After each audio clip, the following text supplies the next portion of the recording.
Halo, the Master Chief Collection. There's a good reason to play every Halo game, whether it's 5 or 10 or 20 years old. That reason differs from game to game, though there's still nothing else in the FPS world quite like Halo's big, sandboxy levels. But each has a unique draw. In Halo 1 it's the pistol, a sublimely overpowered hand cannon and more or less the only weapon you need in multiplayer. And multiplayer itself is still really fun, a throwback to the LAN days of hour-long CTF matches and ridiculous vehicle physics. In Halo Reach, the 4-player co-op campaign and wave-based survival mode Firefight are perfect with friends. Thankfully, Microsoft made the wonderful decision to bring the MCC to PC, where they'll be playable and moddable for years to come.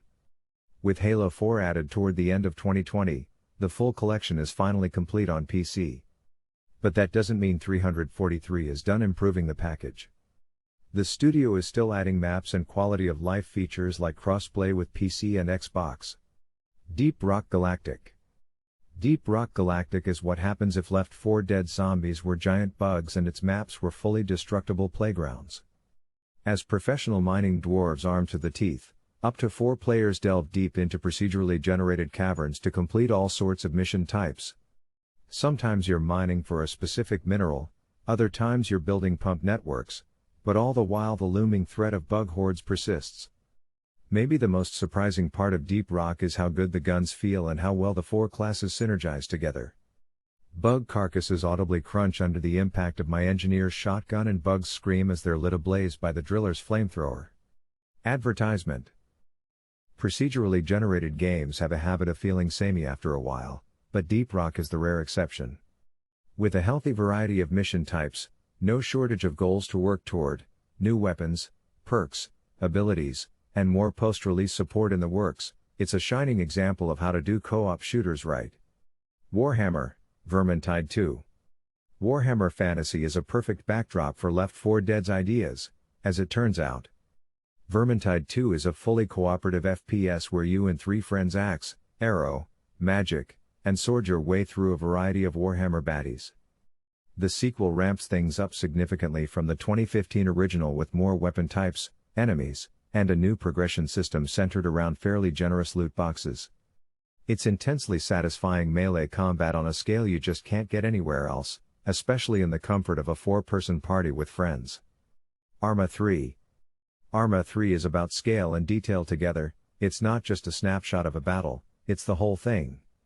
It's the realistic reloading, the helicopters that almost require real-life helicopter pilots to control them, and the damage you sustain from taking an enemy shot. No other first-person shooter offers a simulation on this level, with such high production values. Bohemia has built on Arma 3 with the excellent Apex expansion, 2, which adds Tanoa, 100 square kilometers of gorgeous tropical landscape to navigate. It was one of Evan's personal favorites of 2016. And Andy Kelly even created his own Olympic-style events in Apex using Arma 3's Zeus mode. It's an essential add-on.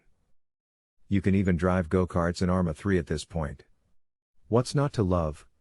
Destiny 2. Bungie proved its talent for weapon and encounter design in the Halo series, but Destiny 2 fits those guns into a dazzling new sci-fi setting with RPG elements and a strong reliance on fighting for fresh loot. The community has struggled to get on board with Destiny 2's new seasonal structure. But if you're a new player, there are hundreds of hours of great missions, much of which you can access for free. Competitive PvP is fairly decent, but Destiny 2's very best missions ask 6 players to come together in meticulously designed raids, part puzzles, part shooting challenges. As you earn power levels, you earn a huge collection of beautiful sci-fi guns, many with pages of backstory attached. Destiny 2 still needs to prove itself as a long-term prospect as a living game for really devoted hobbyists, but, moment to moment, it's a beautifully designed FPS that still feels amazing 1,000 hours in. We should know, several PC gamer staffers have spent more time than that shooting aliens across the solar system. SWAT 4. Enemies aren't enemies in SWAT 4, they're suspects, and they're innocent until they try something stupid. Unlearning your instinct to shoot first is an initially uncomfortable but ultimately rewarding experience in SWAT 4 because it's one that demands playing deliberately. Dealing with civilians commingled with bad guys takes coordination in a way that's comparable to Arma. That's doubly true in SWAT's 5-man co-op, where the mechanics for gathering information, like a fiber optic camera, securing rooms, and breaking down doors come to life when paired with voice communication. SWAT 4 is finally available digitally, too, after a wait of years. You can pick it up for a reasonable price from GOG.com and play it on Windows 10 right now.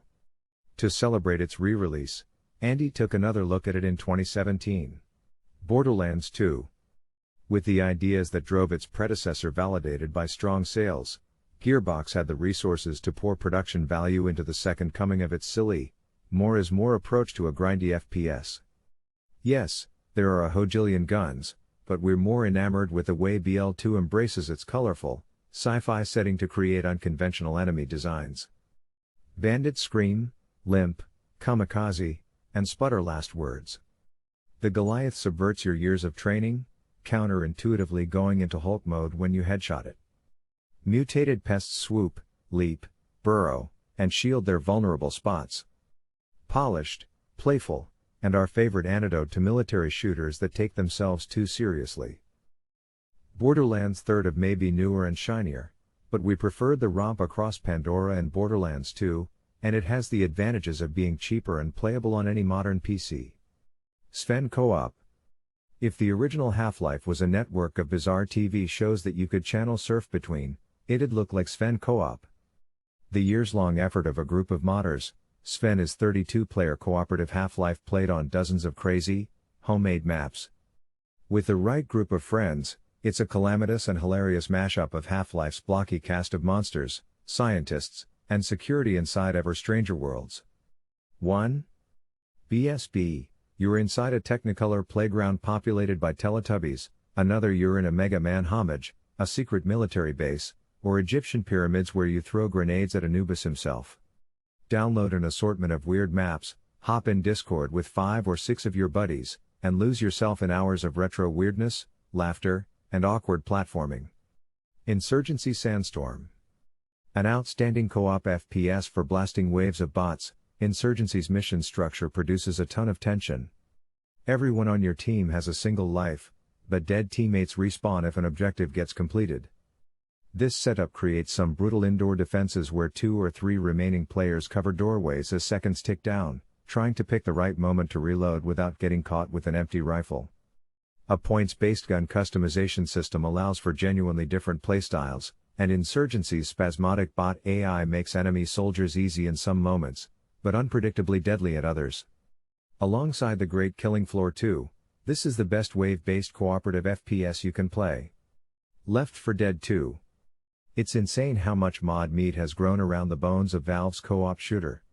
12 years later, L4D2 remains an overflowing fountain of free content. Forget the stock characters, although, how could you? Download skins and play as the Joker, Princess Zelda, and a bipedal velociraptor. Skip Valve's campaigns, fight zombies in Helm's Deep, in a meticulous 12-map recreation of Silent Hill, in levels from GoldenEye, or as you and your survivor mates try to build and launch a rocket.